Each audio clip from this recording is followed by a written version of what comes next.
আসসালামু আলাইকুম। আজকে দেখাবো সিটো বনসাইকে কিভাবে আইসিইউ করবেন। খুব সহজ একটা পদ্ধতি আজকে আপনাদের সাথে শেয়ার করব।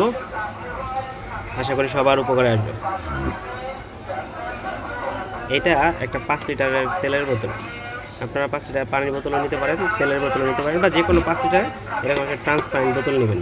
বোতলটা নিয়ে বোতলটার মাঝ বরাবর কেটে নিচের অংশটাতে আপনারা গাছ লাগাইতে পারবেন, আর উপরের অংশটা দিয়ে ফেলে দিবেন না। আমরা অনেক সময় কী করি, নিচের অংশটা কাটার পরে উপরের অংশটা আমরা ফেলে দিই। উপরের অংশটা ফেলে না দিয়ে এটা রেখে দিবেন। সেক্ষেত্রে হয় কি, আপনি যখন মানে কোনো ছোটো গাছকে, মানে সিটো টাইপের গাছকে আপনারা যখন বা টিনি টাইপের যে গাছগুলো হয় ওগুলোকে যখন আইসিইউ করবেন, তখন দেখা যায় আমরা পলি দিয়ে বেঁধে রাখি। তো দেখা যায় যে পলি দিয়ে বেঁধে রাখলে পলিটা বাতাসে করে, অনেক সময় পাতার উপরে আঘাত করে, বা কচি ডাল বা কচি যে ইয়েগুলো বের হয়, কুশিগুলো বের হয়, এগুলো তো আঘাত করে ভেঙে যায়। তো সেক্ষেত্রে দেখা যায় যে একটা স্ট্রং ইয়ে হলে মানে এই জিনিসটা ভালো হয়। তো সেই জন্য আমি আর কি এই বোতলটা নিয়ে ইয়ে করছিলাম। আমি আপনাদের এটার উপকারিতাটা বলি। যখন আপনারা গাছটাকে মানে খুলে ফেলবেন বা পরিবেশের সাথে সার্ভাইভ করতে দিবেন, তখন সরাসরি খুলবেন না, জাস্ট এই যে এই মুখাটা, এই ঢাকনাটা এইভাবে খুলে এইভাবে মোটামুটি 2 থেকে 3 দিন রেখে দিবেন। রেখে দিলে ও বাইরের ওয়েদারের সাথে ভিতরের ওয়েদারটা অ্যাডজাস্ট হয়ে যাবে আস্তে আস্তে করে। যখন অ্যাডজাস্ট হয়ে যাওয়ার পরে তারপর 3 দিন পরে ঢাকনাটা লাগিয়ে এই পুরোটা খুলে ফেলবেন।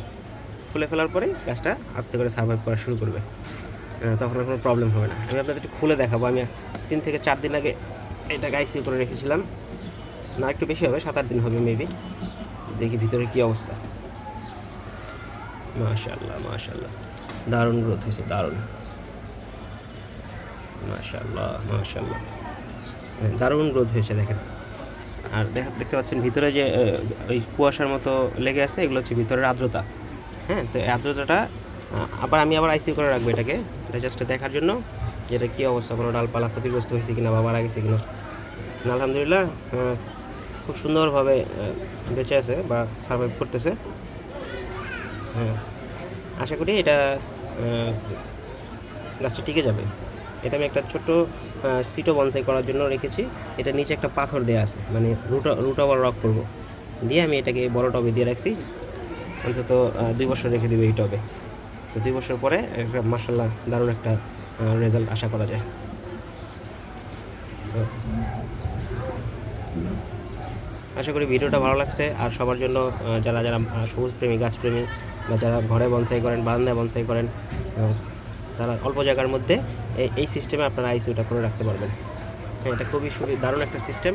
এই সিস্টেমটা আপনারা সুন্দরভাবে জাস্ট শুধু গাছটার উপরে এবার বসায় দিবেন, বসায় দিয়ে রেখে দেবেন, ব্যাস ওর মতো করে ওয়েদার ক্রিয়েট করে নেবে। জাস্ট এটা একটা গ্রিন হাউসের মতো কাজ করে।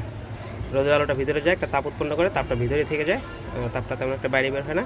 ওই তাপটা থেকে গাছ পর্যাপ্ত পরিমাণে শক্তি নিতে পারে আর কি। তো আশা করি ভিডিওটা ভালো লাগছে। ভিডিওটা ভালো লাগলে অবশ্যই লাইক, কমেন্ট, শেয়ার করে অন্যকে দেখার সুযোগ করে দিন।